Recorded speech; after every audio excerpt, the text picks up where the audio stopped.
Μπορεί να μην ξανακάνω ή μπορεί να ξανακάνω, γιατί μου έστειλε μήνυμα το YouTube και μου λέει ότι προσωρινά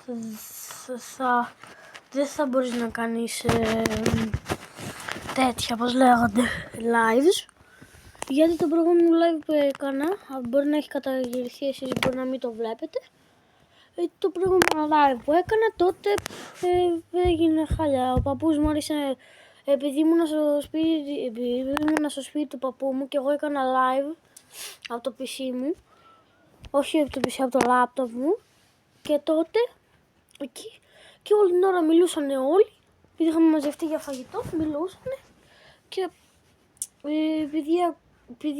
επειδή βρίζανε για τον Πάο και κάτι τέτοια, κάτι άλλα πράγματα, μιλούσανε.